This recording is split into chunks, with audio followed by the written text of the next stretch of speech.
বেঈমান বাংলাদেশের মতো দেশে বেঈমান আপনার ইউনিভার্সিটি পড়ুয়া ছাত্র আল্লাহর কোরআনের উপরে পাও দিবে, আর তুমি বড় বড় জিলাপি খাইবা আর বিরিয়ানি খাইবা। এত বড় মুনাফিকি চেহারা আর শাহিমের মালিকের সামনে কিয়ামতের দিন কেমনে দেখাইবা বেটা? এটা সংখ্যাগরিষ্ঠ মুসলমানের বাংলাদেশ, কিভাবে মেনে নেওয়া যায়? একটি প্রাইভেট নাম করা ইউনিভার্সিটির ছাত্র কিভাবে আল্লাহর কোরআনের উপরে পাও দেয়? এত বড় মিথ্যাবাদী, যেগুলো বলছে পাগল, হে পাগল, ওরা 14 গোষ্ঠী পাগল বেটা। তোরা পাগল, ওই বেঈমান পাগল না। ওই বেঈমান বেঈমানের এজেন্ট হয়েই আল্লাহর দ্বীনকে অপমানের জন্য এটা করেছে। পাগল কেমনে প্রাইভেট ইউনিভার্সিটি পড়ে? দেখি প্রাইমারি স্কুল পাইছো তুমি? আস্তাগফিরুল্লাহ। এজন্য যুবক, মুসলমানের নওজোয়ান, মনে রাখো বেঈমান বারবার টোকা দেয়, বারবার টোকা দেয়। যেদিন দেখবে তোমরা সত্যিকারে মরে গেছ, যেদিন দেখবা তোমাদের ঈমান আর গড়ছে না, যেদিন দেখবা তোমাদের নবীর বেইজ্জতির পরেও তোমরা মোবাইল থেকে চোখ ফিরাও না, নারী থেকে চোখ ফিরাও না, বছরের পর বছর ফজরের নামাজ পড়ো না, একদিন এমন হবে তোমাদের আর ঈমান জাগবে না। সেদিন দুশমন চূড়ান্ত হামলা করে ধ্বংস করে দিবে। এজন্য তার আগেই জেগে ওঠা দরকার, জাগা দরকার। মুসলমানের নওজোয়ান, ইসলামের মধ্যেই তোমার সম্মান। মুসলমানের নওজোয়ান, রাসূলুল্লাহ সাল্লাল্লাহু আলাইহি সাল্লামের সুন্নাতের মধ্যেই তোমার ইজ্জত। ওই চুল বেঈমানের মতো রাখো না, তোমার নবীর মতো রাখো। ইনশাআল্লাহ দুনিয়াও দামি হবা, আখিরাতও দামি হবে। ঠকবা না রে বাপ, মুমিন ঠকে না, মুসলমান ঠকে না। আল্লাহকে মাইনা কেউ ঠকে নাই, নবী সাল্লাল্লাহু আলাইহি সাল্লামকে অনুসরণ করে কেউ ঠকে নাই, ঠকে নাই। কোন আউলিয়া, কোন আল্লাহর প্রিয় বান্দাই পৃথিবীতে বেইজ্জতি হয় নাই। প্রত্যেক যুগে কাফের, মুশরিক, মুনাফিক, বিদআতি, নবীর দুশমন, আল্লাহর দুশমনরাই হর জামানায় ফেরাউন পর্যন্ত পৌঁছে গেলেও বেইজ্জতি হয়েছে, লাঞ্ছিত হয়েছে। আজকের পৃথিবীতে নবীজি সাল্লাল্লাহু আলাইহি সাল্লামের অনুসারী আছে কোটি কোটি, হাসান হুসাইনের নাম আছে অগণিত মানুষ, রাসূলের বংশের ইজ্জত সম্মান আছে অগণিত মানুষ। কিন্তু ফেরাউন নামে, নমরুদ নামে, আবু জাহেল নামে, আবু লাহাব নামে কুত্তার নামও নাই, কুত্তার নামও নাই, কুত্তার নাম। মুহাম্মদ আরবি সাল্লাল্লাহু আলাইহি সাল্লামের বিরোধিতাকারীর নাম কেউ কুত্তার নামও রাখে না। অতএব ইসলামই শ্রেষ্ঠ, আল্লাহর কোরআনই দামি, রাসূলুল্লাহ সাল্লাল্লাহু আলাইহি সাল্লামের সুন্নতি দামি। আল্লাহ আমাদেরকে তৌফিক দান করেন। আমার আব্বারে আমি নিজের চোখে দেখছি। আমার আব্বার মৃত্যুর সময় আমরা চারদিকে ছিলাম। আমার আব্বার হাতের এখানে এই জায়গার মধ্যে একটা ক্যানালা লাগা ছিল। আমার আব্বারে ডায়ালাইসিস করতে হইতো, কিডনি ডায়ালাইসিস করতে গিয়ে এখানে একটা স্থায়ী ফিস্টুলা লাগায় দিছে। এটা দিয়া 5 মিলাইয়া এরপরে আব্বারে ডায়ালাইসিস করতে হইতো। তো এই আমরা যখন আব্বা অসুস্থ শেষ অবস্থা, ডাক্তার সাহেব বলছে আর হবে না, এখন আর এইটাও কাজ করতেছে না, কিন্তু এটা নড়ে, এটা সারাক্ষণ নড়তো, 24 ঘন্টা আব্বার এটা নড়তো। তো আমরা সবাই পাশে বসা, আমার বাবার ছেলে মেয়ে, আমরা ভাই বোন 8 জন, নাতি নাতনি মিল্লা প্রায় 25 জন তখন কোরআনুল কারীম চারদিকে পড়তেছিলাম। আমার আব্বা 43 বছর এক মসজিদের ইমামতি করছে এক জায়গায়। তো আব্বার একটা নাতনি, আমরা ভাই বোনের একজন নাতনি আব্বার, সে তখন শুধু আমপাড়া শেষ করছে, 30 নম্বর পাড়া। ও বাচ্চা মেয়েটাও মাথায় একটা ওড়না দিয়া দাদার জন্য তখন আমপাড়াটাই পড়তেছিল। এইভাবে বাবার চারদিকে আমাদের বাসায় কোরআন শরীফ পড়া অবস্থায় হঠাৎ করে আমার বড় বোন বা কেউ একজনের আব্বার এই হাতটার এই দিক দিয়ে বসা ছিল, হঠাৎ করে বোনে কায়দা দিয়া বলতেছে, ভাই বাবার এটা থাইমা গেছে, বাপ আমার আর নাই, আব্বা ইন্তেকাল করছে। আমার মা তখন কাঁদতেছিলেন। আমি তখন বলছিলাম, মা, আমার আব্বারে কবরে যদি ফেরেশতা প্রশ্ন করে, মান রব্বুকা, আলী আশরাফ তোমার রব কে, আমি নিশ্চিত আমার বাপ বলবে বংশের 25 জনকে এই কিছুক্ষণ আগে যেই মালিকের কোরআন পড়া রেখে আসছি ফেরেশতা, উনি আমার রব। উনি আমার রব। একটা আজান শেষ হবে, আজানের জবাবে আশহাদু আন্না মুহাম্মাদার রাসূলুল্লাহ এটা যখন বলে মুয়াজ্জিন, তো এটার জবাবে এটাই আবার বলতে হবে, এরপরে বলবেন সাল্লাল্লাহু আলাইহি ওয়াসাল্লাম। বুঝেন নাই আমার কথাটা? মানে এইটাও হুবহু আবার কইতে হবে। যদি কেউ, অনেক মানুষ আছে ওই মুয়াজ্জিন বলে আশহাদু আন্না মুহাম্মাদার রাসূলুল্লাহ, উনি কয় সাল্লাল্লাহু আলাইহি ওয়াসাল্লাম, এইটা হবে না, আজানের জবাব হবে না। আজানের জবাব হয় না। নবীজির নাম শুনলে যে সাল্লাল্লাহু আলাইহি সাল্লাম বলতে হয়, এটা হইছে, কিন্তু আজানের কি হয় নাই? আজানের জবাব হবে যখন মুয়াজ্জিন যেটা বলে আমনে ওইটা আবার ফেরত আমনে ওইটাই কইতে হইবে, তো আপনি এটা বলছেন নি। বুঝেন নাই কথাটা? এইটা মনে রাখবেন, এটা মনে। এবং আজানের পরে রাসূলুল্লাহ সাল্লাল্লাহু আলাইহি সাল্লামের বিশুদ্ধ হাদিস যে নবীজি বলছেন আজানের পরে দুরূদ শরীফ পড়তে, এরপরে দোয়া পড়তে, সব হাদিসের কিতাবে আছে। অতএব এটাই সুন্নাত। এই জন্য আজানের আগে দুরূদ শরীফ পড়া বিদআত, এটা সম্পূর্ণ সুন্নাতের খেলাফ। যদি কেউ বলে অসুবিধা কি, না অসুবিধা কি, এটা কোনো দলিলের কথা না, অসুবিধা নাই। অসুবিধা কি আবার? কোনো কিতাবে কথা নাই যে উম্মত দলিল হইল যে এ কথা বলা যে অসুবিধা কি। অসুবিধা তো রুকুর আগে কইলেও নাই, তো আপনি রুকুর আগেও বলেন, আপনি সেজদার আগে দিয়েও যদি দুরূদ শরীফ পড়েন, আর আমি যদি বলি অসুবিধা কি, তো এ কথা বললে হবে? অসুবিধা এটাই যে নবী সাল্লাল্লাহু আলাইহি সাল্লামের আমলের মধ্যে এটা নাই, সাহাবাদের আমলের মধ্যে এটা নাই। অতএব আপনার এত এশকও ভালো না, না আপনি এত এশকের দরকার না, আপনি এশক লিমিটে থাকেন। সুন্নাতের উপরে মহব্বত দেখাইলে ভালো। নবীজি সাল্লাল্লাহু আলাইহি সাল্লামের একটি একটি সুন্নাত জীবনের জন্য দামি। সুন্নাতের প্রত্যেকটা সেকেন্ডে আল্লাহ তাআলা নেকি দান করে। সুন্নাত বিহীন খোদার কসম একেবারে আসমান পরিমাণ বিদআত করলেও কোনো লাভ হবে না, কোনো লাভ হবে, কোনো লাভ হবে, কোনো লাভ হবে। কোনোই গাছ জোরে ঠেলাঠেলি করলে হইতো না। আপনি এতে কইবেন ওয়াহাবি, হেতে কইব সুন্নি, এই ঠেলাঠেলি করবেন, কন্যাকন্যি করবেন। হ্যাঁ, না না না, ঠেলাঠেলি কন্যাকন্যির বিষয় না। আপনি আপনার অনুসারী নিয়া নবীর সুন্নতের আমল করেন, আমি আমার অনুসারী নিয়া নবীজির সুন্নতের আমল করেন। হাসরের ময়দানে ফায়সালা হবে কার মা আছে কার মা নাই, অসুবিধা নেই। ঠেলাঠেলি করার কি দরকার আছে? কথা বুঝছেন না? সুন্নি ওয়াহাবি কি দুটা মার খান? তো আর কি, তা পিটাপিটির কি আছে, ঝগড়াঝাটির কি আছে? রাসূলুল্লাহ সাল্লাল্লাহু আলাইহি ওয়াসাল্লামের ভালোবাসা জিলাপি নয়, নবীজি সাল্লাল্লাহু আলাইহি সাল্লামের ভালোবাসা বিরিয়ানির ফুটলা না, নবী সাল্লাল্লাহু আলাইহি সাল্লামের ভালোবাসা 12 ডেক খিচুড়ি না। আমারে বলছে দোয়া করেন হুজুর, 18 ডেক করছি খিচুড়ি, দোয়া করতাম। আমি বললাম দোয়া করি সামনের বছর জানে 20 ডেক করতেন পারে, আর বাংতি 2 ডেক রাখছেন কীর্তেন ভাই, দোয়া করতে 18 ডেক খিচুড়ি। আরে সুবহানাল্লাহ, কামিয়াব কামিয়াব, 18 ডেক খিচুড়ি খাবাইতে আছে। আস্তাগফিরুল্লাহ, আস্তাগফিরুল্লাহ, এটা কোনো কামিয়াবি না। বলে তো খিচুড়ি খাওয়া হারাম না? হারাম না। জিলাপি খাওয়া হারাম না? হারাম না। বিরিয়ানি খাওয়া কি হারাম না? হারাম না। আমি এটা বলি না, কিন্তু আমল করা, সুন্নাত অনুপাতে জীবন পরিচালনা করা। আজকে 30 বছর ধরে বিড়ি খান, আমনে আশেকে রসুল, এর চাইতে বড় মিথ্যাবাদী আর কেউ হইতে পারে না।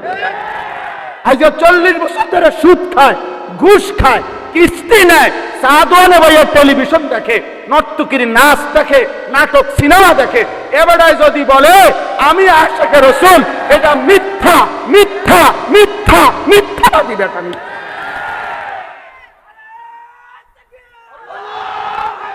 কলিজার খুন দিতে হবে, আল্লাহর জন্য জান বিলিয়ে দেওয়ার স্বপ্ন দেখতে হবে, এটা রাসূলুল্লাহ সাল্লাল্লাহু আলাইহি ওয়াসাল্লামের ভালোবাসা। তাহলে বক্তা, শ্রোতা, আয়োজক, এই 3 বাহু সমান হলে, আন্তরিক হলে একটি মাহফিল ফলপ্রসূ হয়, এর দ্বারা কোনো উপকার আসে। কোরআনুল কারীমের মধ্যে আছে, এই যে ভাই তোমরা দাঁড়ায় আছো যারা ছেলেরা, তোমরা বসো, না হলে চলে যাও। যদি কারো বসতে অসুবিধা হয় চলে গেলে ভালো, দাঁড়ায় থাইকো না ভাইয়া। যদি কারো সময় না থাকে তো যে কাজে দরকার ওই কাজে চলে গেলে ভালো, আর নাই তো বসতে হবে। স্বেচ্ছাসেবক ভাই তোমরা বসাও ছেলেদেরকে। অনেক শ্রোতা দিয়ে কোনো কিছু আসে যায় না। অনেক লোক হইলে বা কম হইলে কোনোটার মধ্যেই কোনো সফলতা ব্যর্থতার কিছু নেই।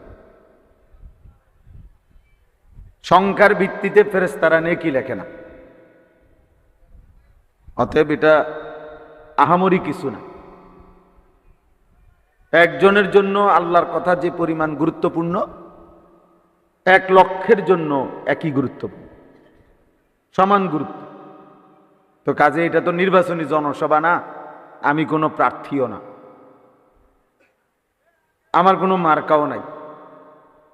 তো অতএব আর সমস্যা কি? লোক কম হইলেই কি আর বেশি হইলেই কি?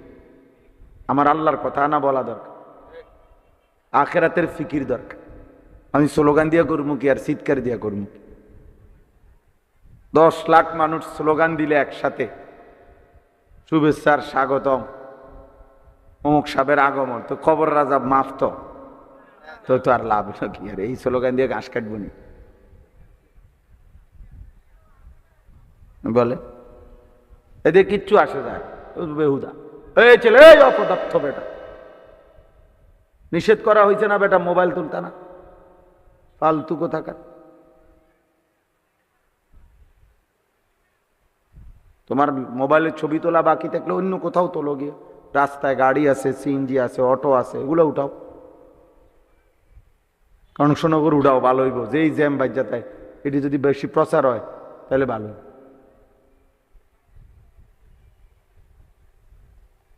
গাফিল মানুষ কোনোদিনও ফায়দা হয় না। আমি তো এটাই বুঝাইতে চাচ্ছি। একজনই শুনুক, মনোযোগী হয়ে শুনলে বরকত। হাদিসের মধ্যে আছে, আল্লাহর নবী সাল্লাল্লাহু আলাইহি ওয়াসাল্লাম বলছেন, কিছু মানুষের অন্তর, দিল উল্টানো কলসির মতো হয়, কালকুজে মিরবাদান, উল্টানো কলসের মতো। এবং বলছে শুধু উল্টানো কলস না, বরং কলসি তো একে তো উল্টাইয়া রাখছে, আবার উল্টা পিঠে আলকাতরা দিয়ে রাখছে। তো যদি কোনো কলসের উল্টা পিঠে একে তো রাখছে উল্টা, আবার এটার মধ্যে আলকাতরা লাগানো, তাহলে এক ফোঁটা পানি এখানে জমবেনি। এই আল্লাহর নবী সাল্লাল্লাহু আলাইহি সাল্লাম বলছে, কিছু নাফরমান আছে, পাপী, গুনাহ করতে করতে যেন তার দিলটা সে এরকম উল্টানো আলকাতরা মিশ্রিত কলসির মতো, পাত্রের মতো বানায় ফেলছে। এবার আর ওই দিলে এক বিন্দু কথা জমে না। লা ইয়ারিফু মারুফান ওয়ালা ইউনকিরু মুনকারা। না সে কোনো নেক কাজ চিনে, না সে কোনো গুনাহের কাজকে গুনাহ মনে করে। আহা, বদনসিব।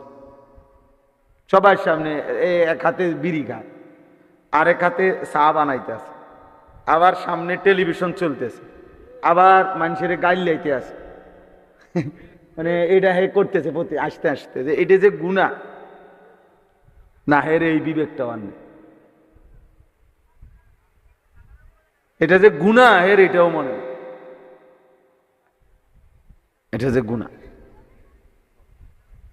এই জন্য বললাম আর কি, কিছু মানুষের দিল, নবীজি বলছে, উল্টা কলসির মতো, আলকাতরা মিশ্রিত, যেখানে কোনো নেক কাজও জমে না, কোনো গুনাহকে গুনাহই মনে হয়। পিছনে তাকায়ও না ভাই, পিছনে ওরা ওদের কাজ করুক, এদিকে তাকাও। ওরা তো স্বেচ্ছাসেবকরা ওদের ইন্তেজামের কাজ করতেছে, তোমরা কথা বলো না ভাই। স্বেচ্ছাসেবকওয়ালারা কাজ করতে গিয়ে কথা বললে অন্যদের বিরক্ত হয়, একটা শব্দও করো না, ইশারা দিয়ে কাজ করো। সবাই যদি বাউ করতে করতে সময় জায়গায়, তো ওয়াজ করবো কোন সময়? বলেন আলহামদুলিল্লাহ। এজন্য মনোযোগ জরুর, আন্তরিকতা জরুর, কম হোক, এতে কিচ্ছু আসে যায়, কিন্তু আন্তরিকতা মানুষকে বদলায়। আমাদের বাস্তব কথা হলো পরিবর্তন দরকার, নসিহত অর্জন করা দরকার।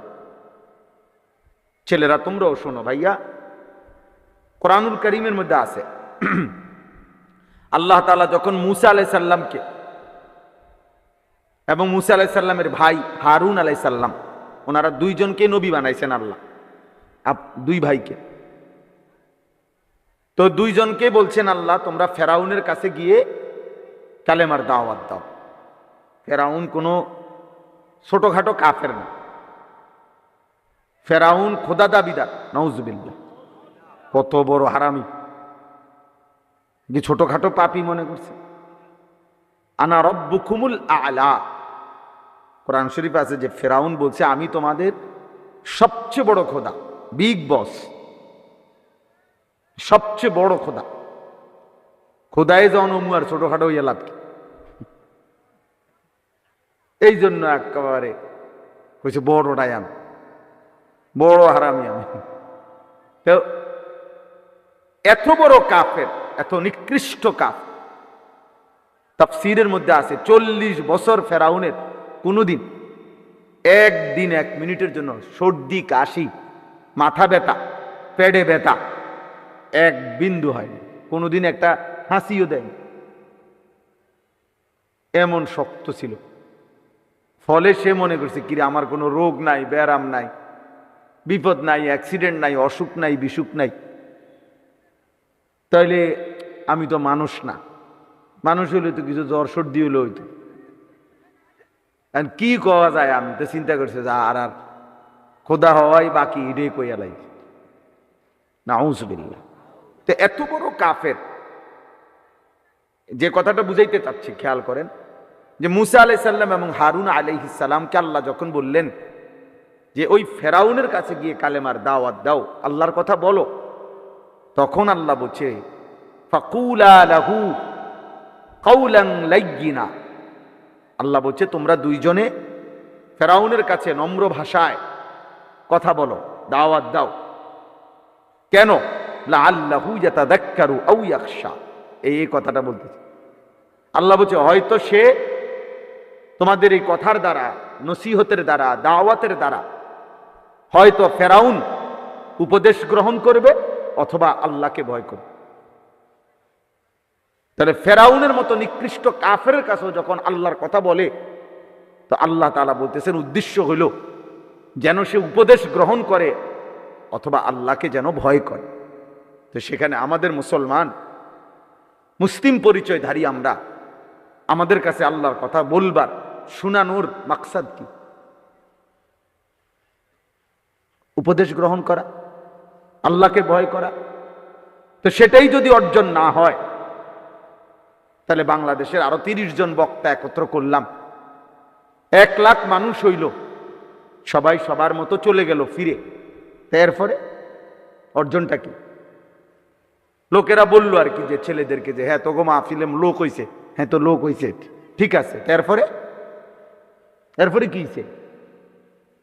লোক হইছে আর কি, 1 লাখ লোক হইছে, হ্যাঁ তো এরপরে কি ঘোড়ার ঘাস? 1 লক্ষ লোক হইছে, তো এখন আগামীকালকে থেকে তোমরা কেউ, যেহেতু তোমাদের মাহফিলে 1 লক্ষ লোক হইছে, অতএব তোমাদের আর কোনো চিন্তা নাই, তোমরা খাও দাও ফুর্তি করো, তোমাদের কবর রাজা মাপ।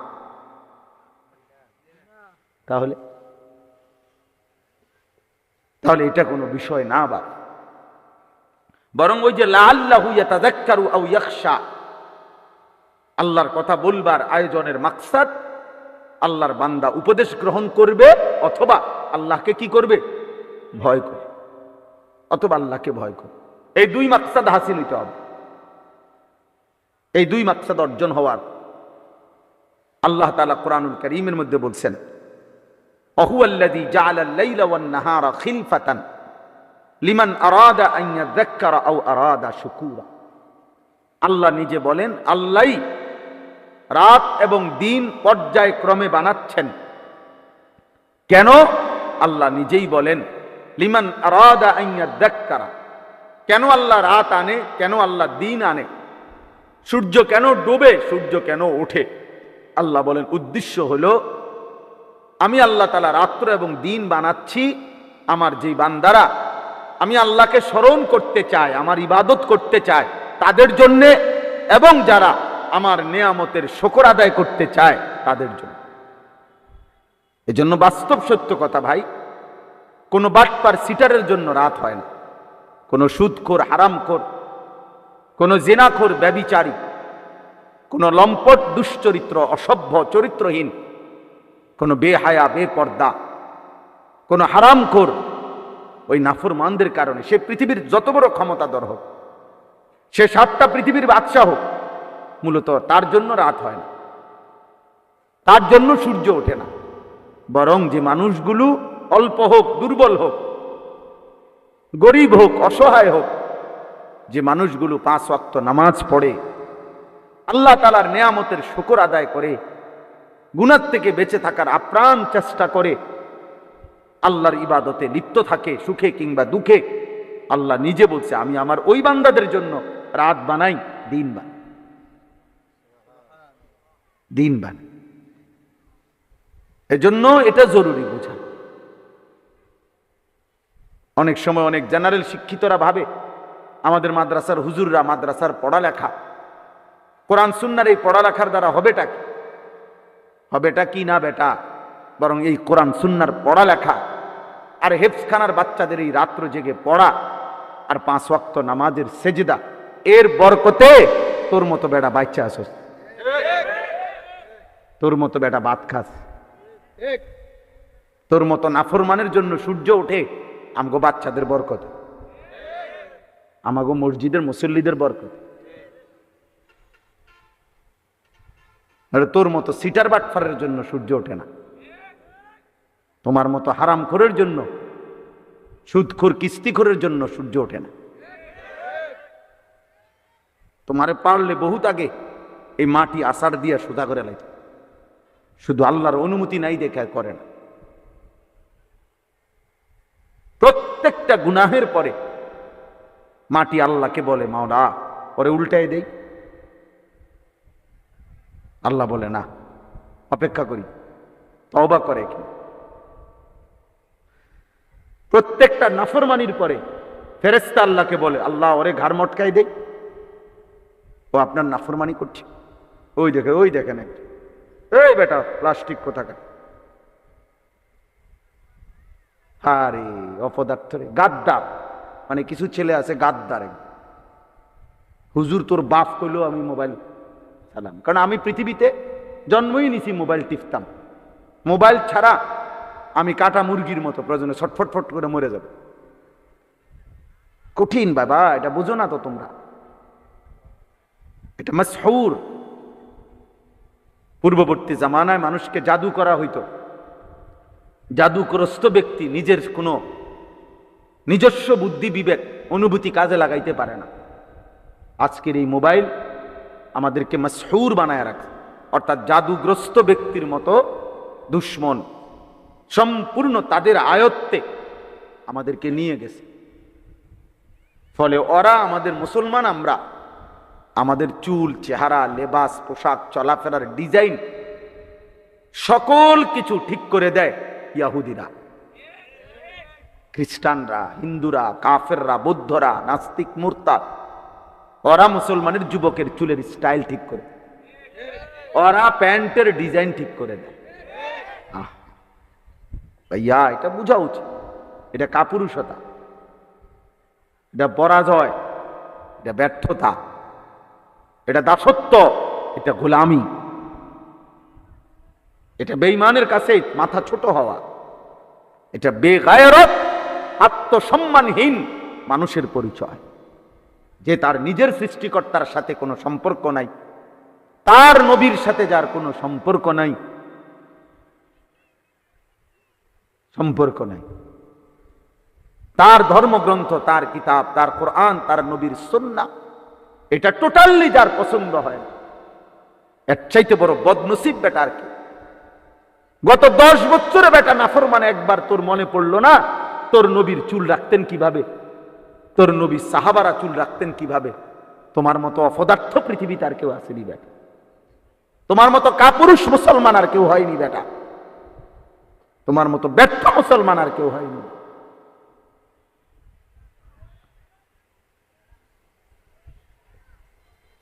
তুমি একবারও মনে হয় না যে আমার নবী চুল রাখতেন কিভাবে, আমার নবী সাল্লাল্লাহু আলাইহি সাল্লাম কি পোশাক পরতেন, আমার নবী সাল্লাল্লাহু আলাইহি সাল্লামের সুন্নাত কি, নিয়ম কি,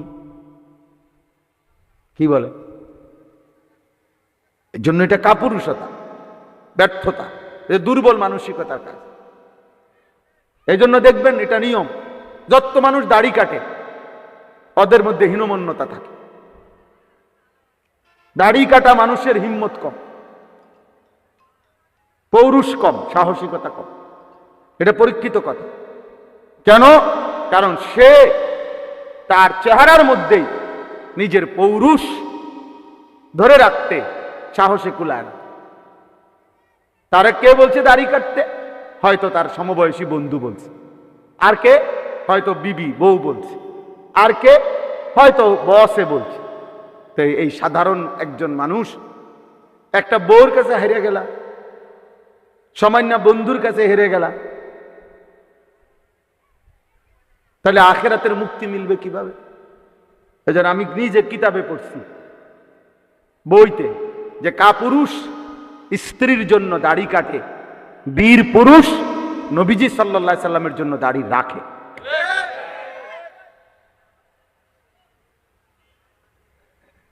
বীর পুরুষ নবীর জন্য দাড়ি রাখে, কাপুরুষ বউয়ের জন্য দাড়ি কাটে। অথচ দাড়িওয়ালা বেডইতেরও বউ মিলে, দাড়িওয়ালা বেডইতেরও বউ আছে, বাচ্চা আছে, জিভুত আছে, দাড়িওয়ালা বউরও বউ আছে, দাড়িওয়ালা মানুষের। শুধু শুধু আর কি নিজেকে দুর্বল করে দিল, আর কি নিজের আত্মমর্যাদা নিজে নষ্ট করে ফেলল, এই ছাড়া আর কিছু না। নিজেকে নিজে ছোট করে ফেললো আর কি। এই জন্য ভাই আমি এটা বললাম, আমাদের জিন্দেগির এটা ডিউটি যে আমাদের এই নসিহত বড় সড় আয়োজন করছে ছেলেরা বাবারা সবাই মিলে। এই ইন্তেজামের মূল মাকসাদ এটা, লাআল্লাহু ইয়াতাযাক্কারু আও ইয়াখশা, উপদেশ গ্রহণ করা, আল্লাহকে ভয় করা। হৃদয়ে যদি কোনো অনুভূতি না জাগে, কারো বিবেক যদি না নড়াচড়া করে, সামান্যতম অনুভূতি যদি না জাগে, এই আয়োজন কোনো সার্থকতা নাই। এরম মাহফিল প্রতিদিনই হয়। আমরাও 12 মাস ওয়াজে যাই, তো কাজে এখানে কোনো নতুন কোনো ম্যাজিক না যে আপনি একটা মাহফিল করে উল্টে এলেছেন, না, উল্টানের কিছু নেই। মাহফিল প্রত্যেক দিনে হয়, সারা বাংলাদেশে লক্ষ লক্ষ মাহফিল। অতএব এটা বড় কিছু না, বড় বিষয় হলো আমার নিয়ত, আমার ইখলাস, আমার দিলের তাকাজা ঠিক আছে কিনা, যে আমি চেয়েছি মানুষের হেদায়েত, আমি চেয়েছি মানুষের কল্যাণ, আমি চেয়েছি মানুষের পরিবর্তন, আমি চেয়েছি আল্লাহ পাকের এক এক বান্দা জাহান্নাম থেকে মুক্তি পাবে। এটা অন্য কোনো কিছু মাকসাদ হলে আল্লাহ তাআলা ছুঁড়ে মারবে, খোদার কসম। হাদিসের মধ্যে আছে, আল্লাহ বলছেন হাদিসে কুদসি, আনা আগনা শুরাকা বি, আল্লাহ বলছেন 99 ভাগ কোন আমল যদি আমার জন্য হয়, আর 1 ভাগ অথবা 1 ভাগের 4 ভাগের 1 ভাগও যদি অন্য কারো গায়রুল্লাহ, অন্য কাউকে লোক দেখানোর মানসিকতা থাকে, খোদার কসম আল্লাহ বলেন আমি আমার 99 ভাগও ছুঁড়ে ফেলে দেই, পরে দিয়ে দেই, যা ওই যারে তুই 1% দেখাইবার জন্য করছিলি তারই 100 দিয়ে দে, আমার লাগবে না, যা বেটা, তোর এটা আমি নিতাম না বেটা। আল্লাহ বলছে আমি নিতে হলে 100 ভাগ আমার নিতে, পুরাটাই আমি চাই। অতএব শুধু দান সদকা করলে হবে না, দান সদকার মধ্যে ইখলাস থাকতে হবে। আপনারা তো দেখছেন আজকে 4 বছর 5 বছর আপনাদের সাথে আমি কম বেশি পাশে ছিলাম। এখন আমি আপনাদের কাছে এতদিন বলি নাই, এখন মূল উদ্দেশ্যটা বলতেছি, আমি অল্প কিছু নির্বাচন করতে চাই। হ্যাঁ, আসল জায়গাতে আইছেন। হ্যাঁ, গত 27 বছর এর লেগে দিয়ে গেছিলেন, যদি না জিতেন তো নির্বাচনও, দুনিয়ার পদও পাইলেন না, আখেরাতেও গোড়ার ঘাস পাইলেন না। কি হবে তখন? আর দুনিয়া পাইলেই বা কি, দুনিয়া পাইলেও ছেড়ে দিতে হয়, দুনিয়া না পাইলেও ছেড়ে দিতে হয়।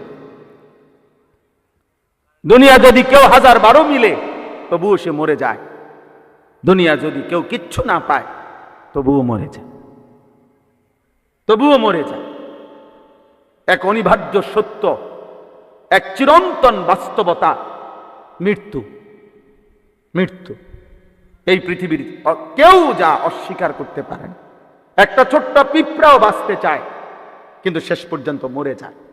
একটা কুকুর রাস্তার, সেও লাঠি দেখাইলে দৌড় মারে, সেও বাঁচতে চায়, কিন্তু একদিন সেও মরে যায়। একটা মশা উড়ে চলে যায়, সেও বাঁচতে চায়, কিন্তু নির্দিষ্ট সময় পরে সেও মরে যায়। রব্বুল আলামিন বলেন, এই পৃথিবীর কেউ মরতে চায় নাই, কিন্তু কেউ থাকতে পারে, কেউ থাকতে পারে। তুমিও পারবা না বান্দা। এক চিরন্তন বাস্তবতা, এক অনিবার্য সত্য, মৃত্যু, যা তোমাকে গ্রহণ করতেই হবে। ওয়াজাআত সাকরাতুল মাউত বিল হক যালিকা মা কুনতা মিনহু তাহিদ। আল্লাহ বলেন, সত্য সত্যই একদিন মৃত্যুর যন্ত্রণা এসেই যাবে। যেই মৃত্যু থেকে, যেই মৃত্যুর যন্ত্রণা থেকে আমার বান্দা তুমি পলায়ন করেছিলে। তুমি মরতে চাও নাই, তোমার দাদাও মরতে চায় নাই, থাকতে পারে নাই। তোমার বাবাও মরতে চায় নাই, থাকতে পারে নাই। তোমার বাপ চাচা বংশের পূর্বপুরুষ কেউ মরতে চায় নাই, কিন্তু কেউ থাকতে পারে না। সুখের কিংবা দুঃখের মরণ হয়েই যায়। হাসলেও মরে যাবেন, কাঁদলেও মরে যাবেন, সুখে থাকলেও মরে যাবেন, দুঃখে থাকলেও মরে যাবেন। প্রিয় নওজোয়ান, রং তামাশার এই হায়াত, তুমি যদি একটা সেজদাও না দাও তবুও তুমি মরে যাবা। আর যদি তুমি 5 ওয়াক্ত নামাজের সেজদাও দাও, তুমি মরে যাইবা। আমল করতে করতে তুমি যদি আব্দুল কাদের জিলানীও হও, তবুও মৃত্যু হবে। নাফরমানি করতে করতে যদি তুমি ফেরাউন নমরুদ হও, তবুও মরে যাও, তবুও মরতে হয়। আল্লাহ তাআলা কোরআনুল কারীমে বলছে, প্রত্যেকের, নবী কিংবা উম্মত, ইমাম কিংবা মুসল্লি, আলেম কিংবা পাবলিক, ইমানদার কিংবা নাফরমান, অনুগত কিংবা অবাধ্য, প্রত্যেককেই মৃত্যুর যন্ত্রণা, সাকরাতুল মাউত গ্রহণ করতে হবে। এই জন্য আমাদের নবী সাল্লাল্লাহু আলাইহি সাল্লাম, তারও মৃত্যুর যন্ত্রণা ছিল। সেই আদম, নূহ আলাইহিস সালাম, ওনাদেরও সাকরাতুল মাউত, মৃত্যুর যন্ত্রণা হয়েছে। আবার ফেরাউন, নমরুদ, হামান, কারুন, তাদেরও মৃত্যুর যন্ত্রণা। মৃত্যুর যন্ত্রণা থেকে কেউ রেহাই পাবে। সাকরাতুল মাউত, ওয়াজাআত সাকরাতুল মাউত বিল হক যালিকা মা কুনতা মিনহু তাহিদ। সাকরাতুল মাউত প্রত্যেকে, প্রত্যেকে। বাকি মুমিনের মৃত্যু যন্ত্রণা আর কাফেরের, বেঈমানের, নাফরমান, পাপীর মৃত্যু যন্ত্রণা পার্থক্য আছে, পার্থক্য আছে। পার্থক্য কি? মুমিনের মৃত্যু যন্ত্রণা, যন্ত্রণা হয়। ইমানদার, মুত্তাকি, নামাজি, সেজদাওয়ালা, তারও ভীষণ যন্ত্রণা হয় মৃত্যুর মুহূর্তে। কিন্তু সেই যন্ত্রণার ভিতরেও খোদার কসম, সে খুশিতে আনন্দিত হয় যে আমার বন্ধুর সাথে আমার রবের মোলাকাতের সময় হয়ে গেছে। সে তখন ভাবে, সে বুঝে, সে বুঝে, সে ভাবে। কিন্তু মৃত্যুর যন্ত্রণা হয়। এই আমার বক্তব্য, আমি যেই আয়াত পড়ছি, আমি এটা বোঝানোর জন্য যাচ্ছি। এজন্য দোস্ত, মৃত্যুর যন্ত্রণা প্রত্যেকের হবে। 900 বছর যে সুখে কাটাইছে, তাকেও আমার একটা আশ্চর্য লাগতেছে যে অগো মাহফিল কি কালকে না আজকে, আমি এটা বুঝতেছি। মূলত মাহফিলটা কি আজকের মাহফিল না আগামীকালকে মাহফিল? তা আজকে হইলে হেরা আমিও না আইলাম ওয়াজ করতে, মাগরিবের পরে আইয়া সমস্ত কামের টাইম হইল। এটা কি ধরনের কথা বলেন? আমি যদি এখন বন্ধ করে দেই ওয়াজটা, তো কি হবে? কয়টা চেয়ার বিছানোর জন্য কি পরিমাণ কাবজাব করতেছে, আশ্চর্য কথা। তো তোমরা মাগরিবের আগে কি ঘাস কাটলা তোমরা? আমি বুঝাও আমারে। এখন তোমাদের মনে হইতেছে এগুলা সব করা দরকার, এখন তোমরা চাটাই বিছাইতেছ, এখন চেয়ার দিতেছ, তো আমার লগে মস্কারি করতেছ নাকি? তো না আসলে তো এখন তারে চিল্লায় কেন? তাই আমি তো বললাম যে আস্তে আস্তে বিছাক, চিল্লায় কেন? তাই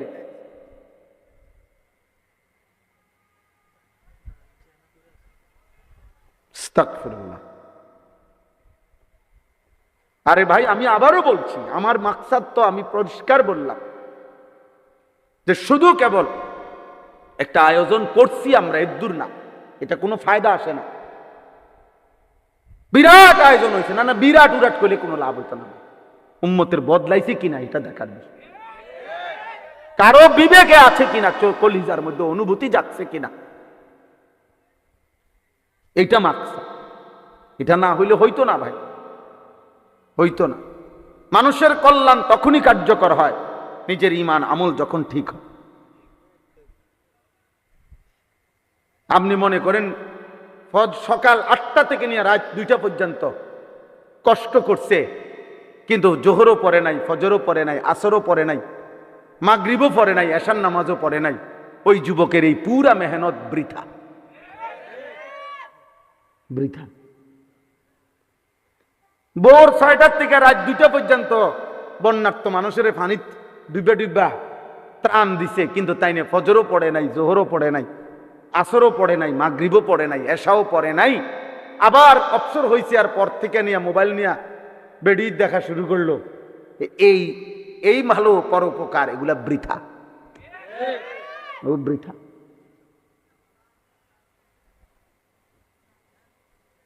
এজন্য দোস্ত, এটা জরুরি, আমি স্পষ্ট কথা, এতগুলো কথা বলার মাকসাদ এটা। জীবনের পরিবর্তন দরকার।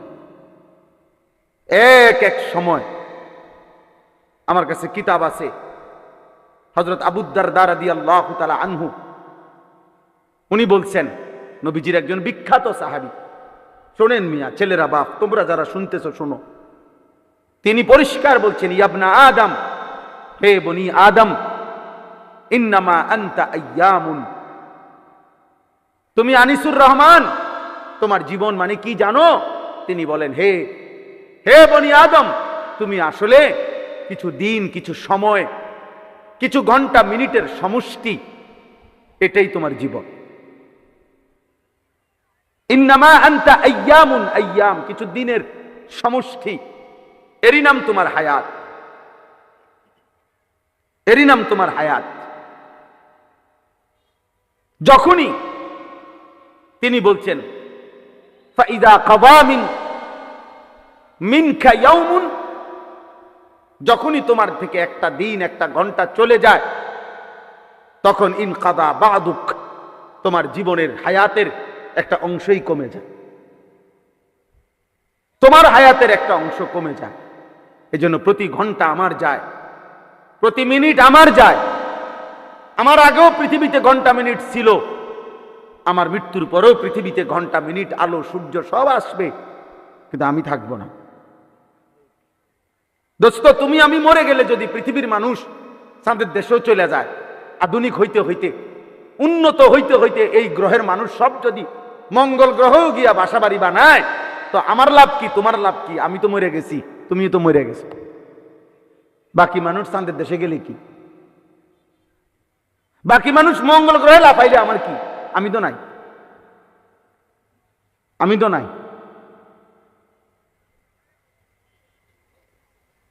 তাই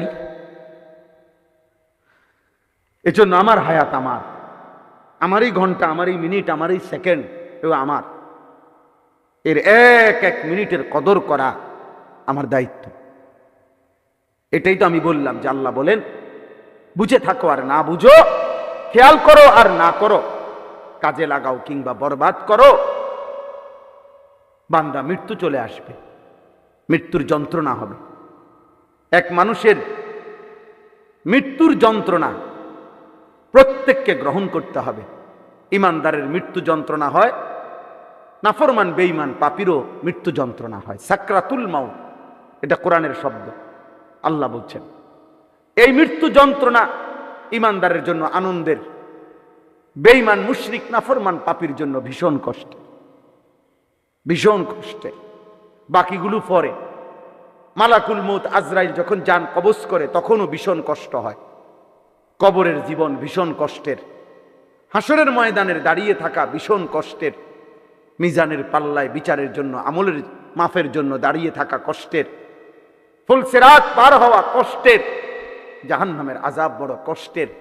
বন্ধু, সেই ধাপগুলো তো আছেই, কিন্তু মৃত্যুর প্রথম যন্ত্রণা এটা এতটা ভয়ানক, খোদার কসম তাফসীরের মধ্যে আছে, কোন ব্যক্তি যদি 900 বছর একটানা এই পৃথিবীতে আরামে দিন কাটাইছে, একদিন 1 ঘন্টা 1 সেকেন্ড কষ্ট পায় নাই, কাঁদে নাই, একটা কাঁটার সুইয়ের আঘাত তার আঙ্গুলে বিধে নাই, 900 বছরে সে দুঃখ কি জানে না, কোনোদিন কোনো ব্যথা পায় নাই, কিন্তু 900 বছর আল্লাহর নাফরমানি করে কাটাইছে, চুরি ডাকাতি জিনা ব্যভিচার সুদ ঘুষ মদ জুয়া নারী নাচ গান বেহায়াপনা বেপর্দা হারাম উপার্জনে কাটাইছে 900 বছর, কিন্তু দুঃখ পায় নাই, একটু কষ্ট তার পায় নাই।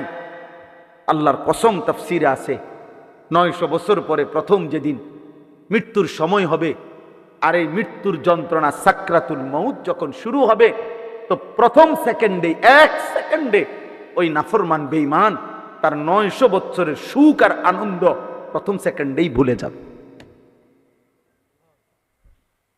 প্রথম সেকেন্ডের কষ্ট তাকে 900 বছরের আনন্দ ভুলায় দেবে।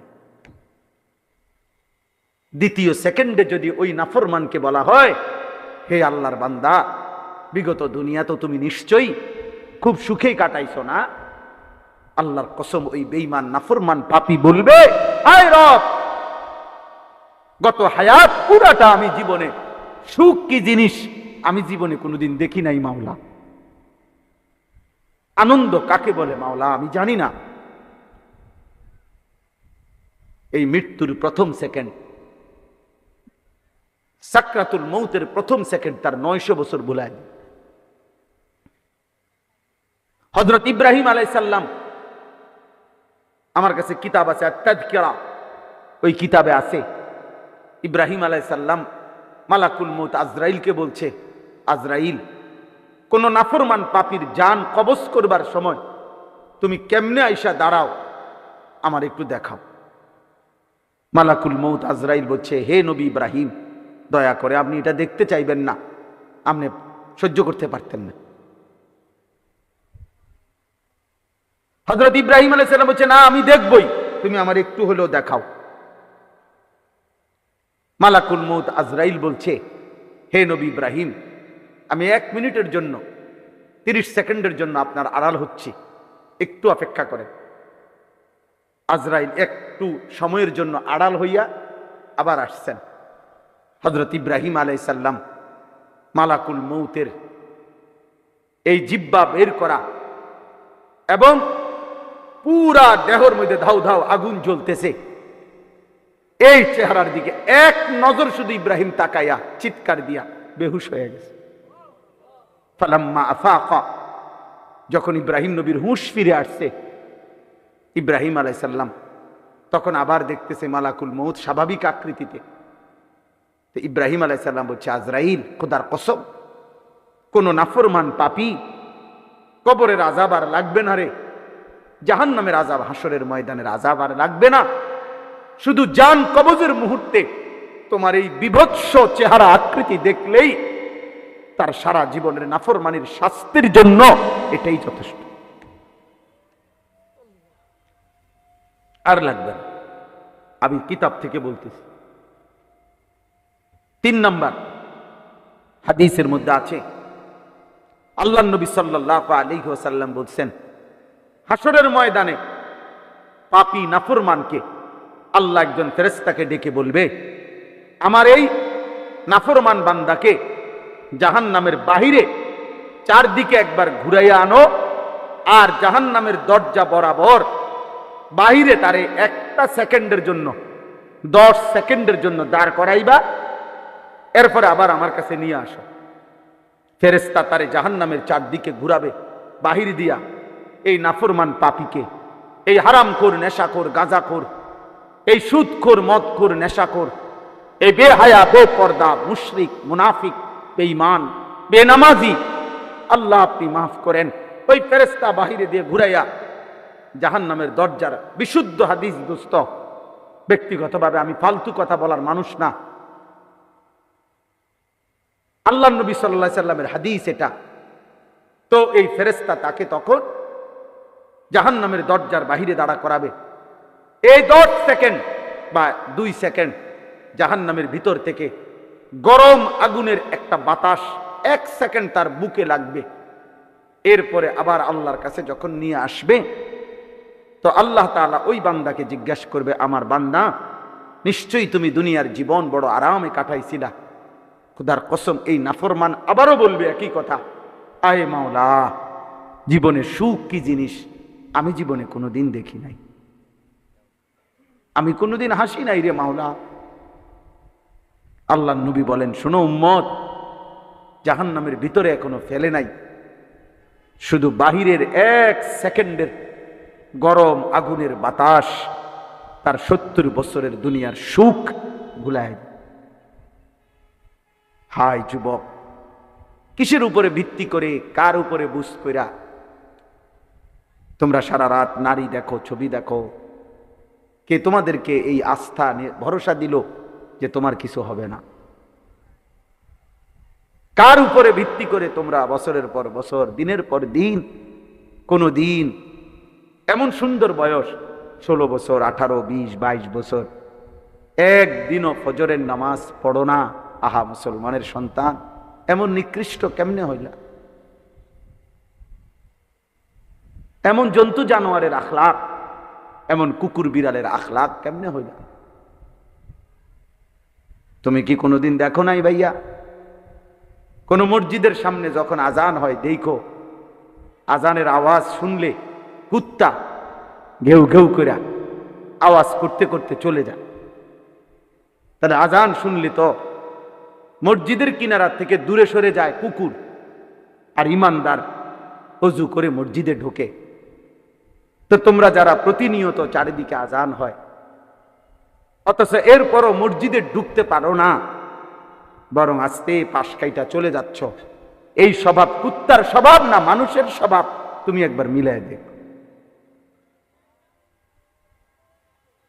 যদি তুমি কোনো মায়ের ঘরে জন্ম নিয়ে থাকো, আর যদি তুমি এখনো পাগল হয়ে না থাকো, মাথা যদি ঠিক থাকে, তো তুমি মিলাই দেখো যে আজান হইলে কুত্তায় কি করে আর আজান হইলে মুমিন কি করে।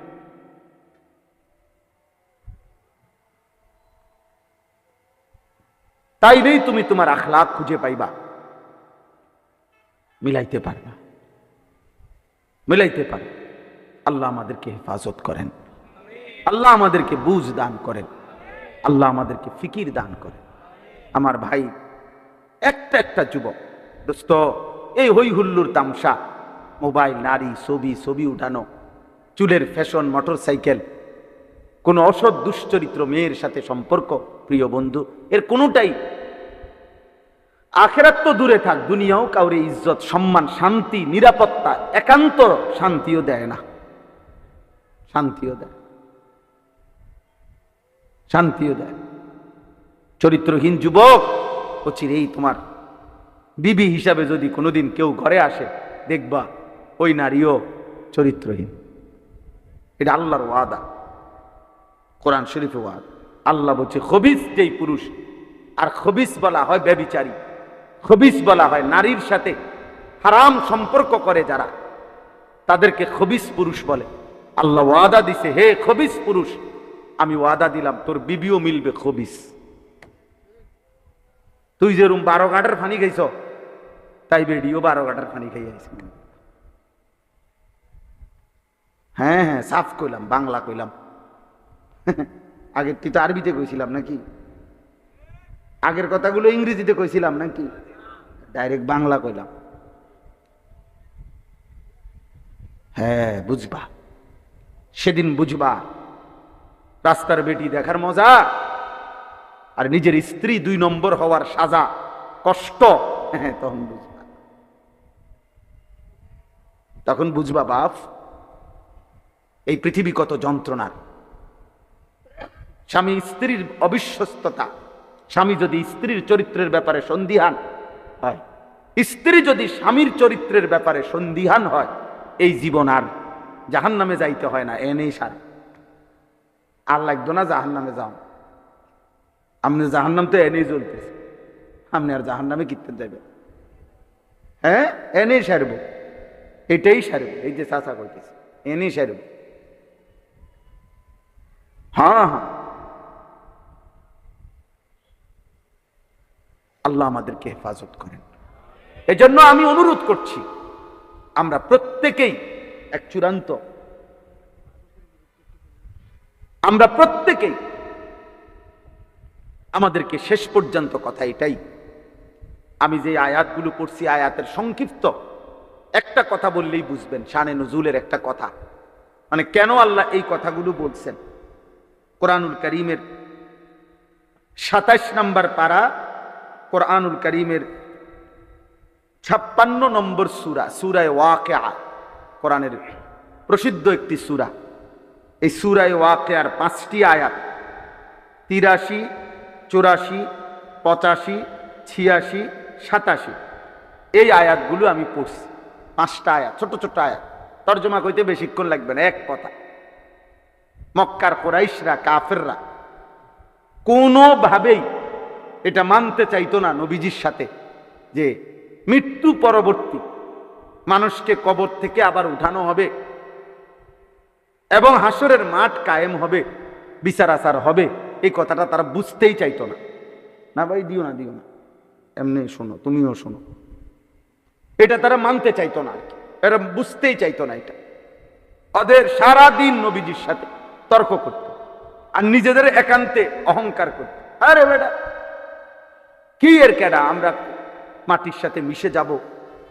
ইদা মিতনা ওয়া কুন্না তুরাবান, মাটির সাথে মিশে, মনে করেন 100 বছর আগে, 200 বছর আগে হয়তো এখানে কবর ছিল, সেই মাটি মিশা, মাটি হয়তো ড্রেজার দিয়ে আরেক কানে নিচে গা, কোনাকার মাটি কই গেছে গা, কোনাকার বালু কই উড়ে গেছে, কার হাড্ডি কই, চামড়া কই, গোশত কই, দেহের অনু পরমাণু কই, কে খুঁজে পাবে এগুলো? এগুলো বুঝি কথা? এগুলো বুঝি কথা? আর শরীর আমার, সিদ্ধান্ত আমার, আমার নিয়ন্ত্রণ, আমি মন চাইলে খাই, আমি মন চাইলে ঘুমাই, আমার শরীরে তো আমারই রাজত্ব, আমার দেহে তো আমারই অধিকার। এখানে অন্য ধরবে কেডা, শুইবে কেডা, উড়াইবে কেডা, নামাইব কেডা, হতাইব কেডা, কি কয় না। ইউরোপের স্লোগান এটা এখনো, যারা পাশ্চাত্যের, ইউরোপের, তাদের স্লোগান এটা, your wish, your life your wish. তোমার শরীর তোমার পছন্দ, তোমার যা ভাল লাগে তুমি তাই করবে, এটা অন্যের অধিকার নেই, অন্যের কিছু বলার নেই। এই অধিকারের স্লোগান দিয়ে আজকে হাজারো লাখো মানুষকে একেবারে জীবনটা তাদের তছনছ করে ফেলছে, নষ্ট করে ফেলছে।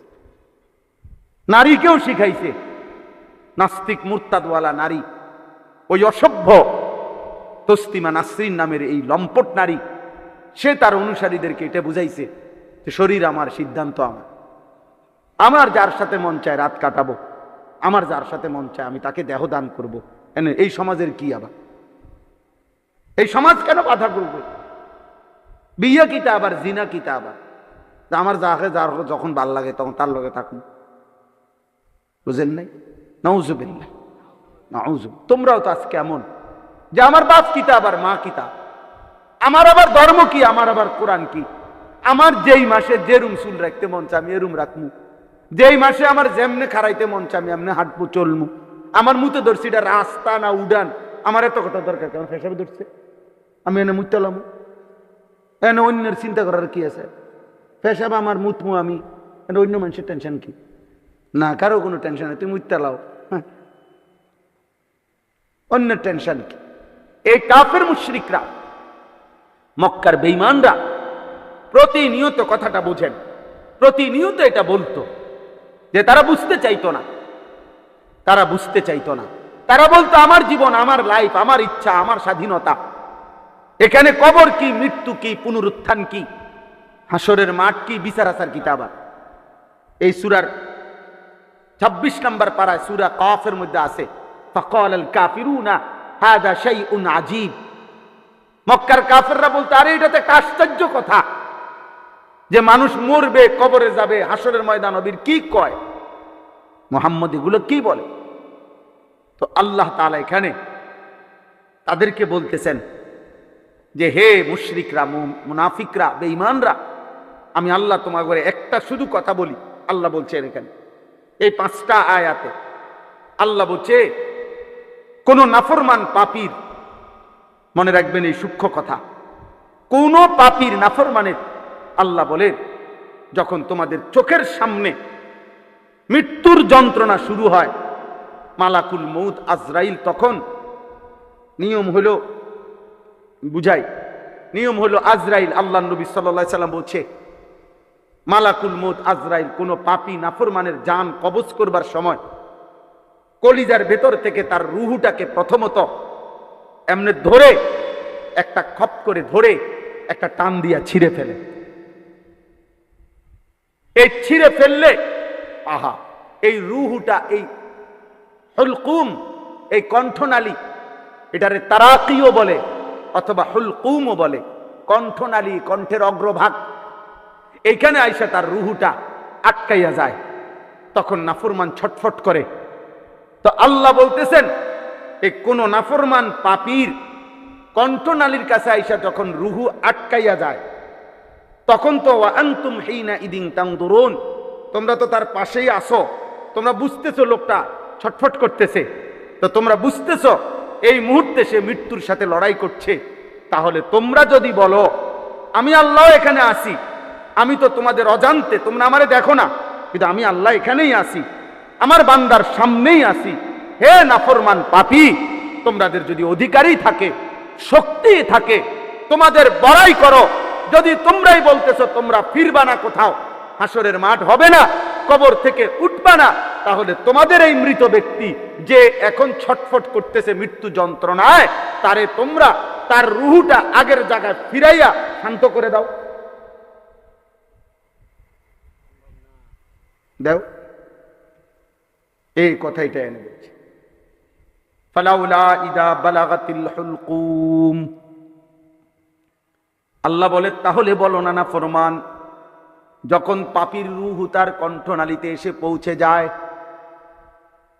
ওয়া আনতুম হিনা ইদিন তানদুরুন, আর তখন তোমরা চতুর্পাশে তাকে দেখতে থাকো, ওয়া নাহনু আকরাবু ইলাইহি মিনকুম, আমি রব্বুল আলামিন তখন তার কাছেই আছি, আমি তো সামনেই আছি, ওয়ালাকিন লা তুবসিরুন, কিন্তু তোমরা কেউই আমি আল্লাহকে দেখতে পাও না।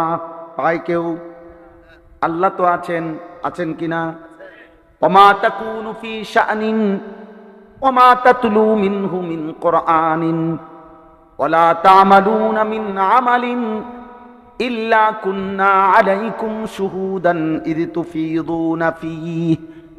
আল্লাহ বলে বান্দা তুমি যখন যে অবস্থায় থাকো না কেন, আনুগত্য কিংবা অবাধ্য নাফরমানি, অথবা আমার কোরআন থেকে তুমি যেটুকুই তেলাওয়াত করো না কেন, যখন তুমি যেই আমলি করো না কেন, যখনই তা করতে থাকো, আল্লাহ বলেন ইল্লা কুন্না আলাইকুম শুহুদা, আমি রব্বুল আলামিন তোমার সামনেই থাকি। কোথায়? আল্লাহ বলেন ওয়ালাকাদ খালাকনাল ইনসানা ওয়া না'লামু মা তুওয়াসওয়িসু বিহি নাফসুহু ওয়া নাহনু আকরাবু ইলাইহি মিন হাবিলিল ওয়ারিদ। আল্লাহ বলে বান্দা মনে রেখো আমি আল্লাহই তোমাকে সৃষ্টি করেছি। আল্লাহ বলেন তোমার অন্তরের গভীরে গুনাহের যত চাহিদা, যত কুমন্ত্রণা, যত পরিকল্পনা আমি তাও জানি।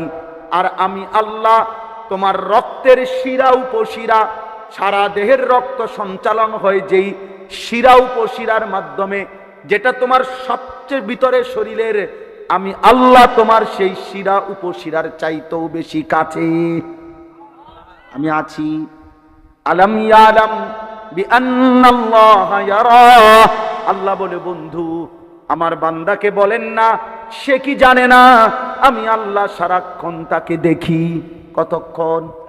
কতক্ষণ? আল্লাহ দেখে কতক্ষণ? আল্লাহ ঘুমায় কখন? আল্লাহ বিশ্রাম করে কখন? আল্লাহ তন্দ্রা যায় কখন?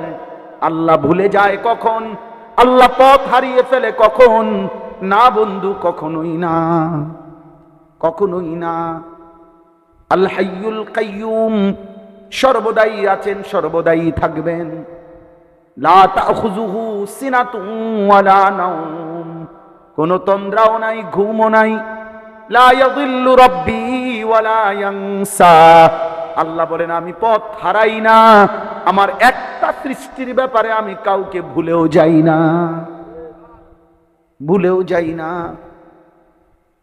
আল্লাহ বলেন ওয়া নাহনু আকরাবু ইলাইহি মিনকুম ওয়ালাকিন লা তুবসিরুন। এবার আল্লাহ চ্যালেঞ্জ করছে, বান্দা তোমার সামনে তোমার সাজন, এটা তোমার চাচা, তোমার বাপ, তোমার আত্মীয়।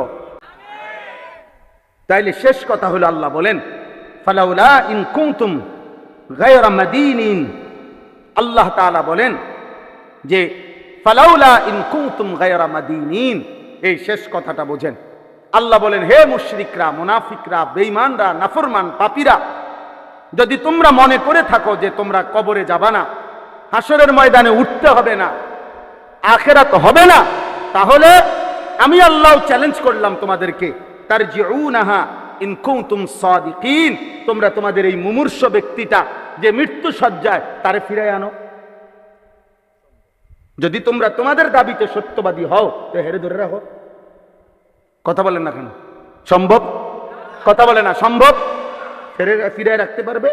অতএব দোস্ত আমার, শেষ কথা এটাই, মৃত্যু তুমি ঠেকাইতে পারতা না।